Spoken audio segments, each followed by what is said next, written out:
It's just not about what I eat. मैं raw salads खा रहा हूँ, मैं अच्छा भोजन कर रहा हूँ. No, it's just not about that. It's about how do I eat that? In what space of mind do I eat that? मेरे हृदय की क्या condition है, यानी मेरा emotion state of mind क्या है when I'm eating the food. And I'll just give you a quick bit on that. Most of us have probably heard about the great water experiment by Dr. Masaru of Japan. Very simply what he did, एक पानी का कटोरा लिया और उस पानी को खूब गालियाँ दिया और उसके बाद उस पानी के क्रिस्टल को माइक्रोस्कोप में टेस्ट किया. जो पानी का मॉलिक्यूल था, उसका जो क्रिस्टल फॉर्मेशन था, इट वाज वेरी अगली.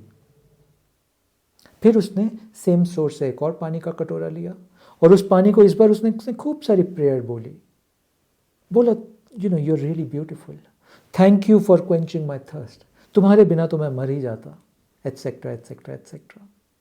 फिर उसका एक मॉलिक्यूल लिया उस पानी का और उसको माइक्रोस्कोप के अंदर टेस्ट किया और उसका क्रिस्टल डायमंड जैसा बन चुका था.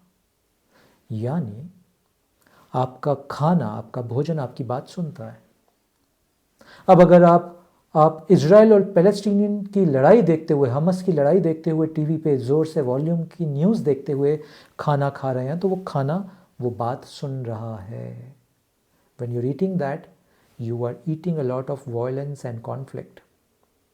इसीलिए हमारे यहाँ भारत की परंपरा रही कि whenever we sit to eat, number one, we eat in quiet. We don't talk. Because भोजन के साथ एक संबंध है. This is a spiritual dimension. And we used to pray to the food because we knew the food listens to you. आपके भाव की ऊर्जा उस खाने में चली जाती है and that is what impacts you later. Do you know?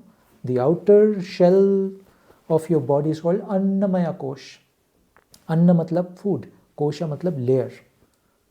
It is made of the अन्ना. आप जैसा खाना जिस भाव में खाते हो वैसा ही आपका शरीर और मस्तिष्क बन जाएगा, ब्रेन बन जाएगा. Very important to say your prayer to the food. It was just not a tradition. हाँ, ये religious tradition नहीं था. It's a scientific tradition and Dr. Masaru of Japan has proved this. It's a scientific thing. So next time you sit to eat, please pray to the food.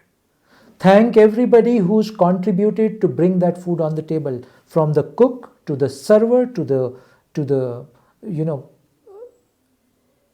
farmer who's produced that, to the factory who's produced that, to the earth, to the moon, to the sun, and to the birds, to the earthworms. इन सब ने contribute किया है इस भोजन को आपकी plate तक लाने के लिए, और आप शुक्रिया भी नहीं अदा कर रहे हैं उनका. तो वो फूड आपको कैसे स्वस्थ बनाएगा, right? When you come to office, you want your boss, your colleagues, your teams to say you, hello, how are you, how's the day today, huh? Because then you feel charged and motivated. Same is with your food. You're not saying, hello, how are you today, I'm very thankful that you're part of my team, my plate. हाँ, तो वो कैसा फलित होगा? नहीं होगा otherwise. हाँ, make that as a practice.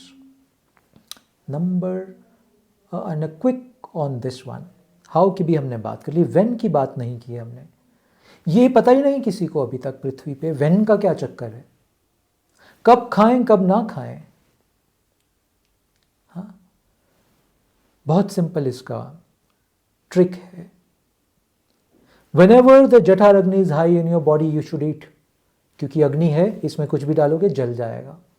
और जब भी अग्नि वीक है उस समय आप खाओगे तो वो लोड है अग्नि के ऊपर, हो सकता है बुझ ही जाए. अग्नि बुझ गई तो मैं मर सकता हूँ.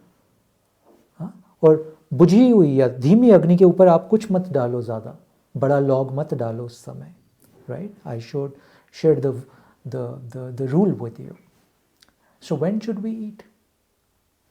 Follow the circadian rhythm or the sun cycle. The best time to eat is morning first meal between 8 to 10 a.m. 8 से 10 के बीच में आपके शरीर की जठर अग्नि सबसे ज़्यादा प्रज्वलित है. Whatever you eat, it will get easily digested. Yeah. And then you should eat, I usually recommend 2 meals a day. So I'm skipping the lunch, straight away entering into the dinner, because हमारी परंपरा में हम 2 ही मील करते हैं रहे हैं सदियों से. ये ब्रेकफास्ट लंच डिनर ये ब्रिटिशर्स की देन है, भारतीय सभ्यता की नहीं है, और इसीलिए शायद इतनी बीमारियां बढ़ती जा रही हैं, because we just eating way too much. So the second meal you should do much before the sunset. Ideal time is 5 to 6. That's the time Agni is there to receive the food, process the food, and give you enough time before you go to bed to give you a good night's sleep. If you just follow this cycle, everything is sorted.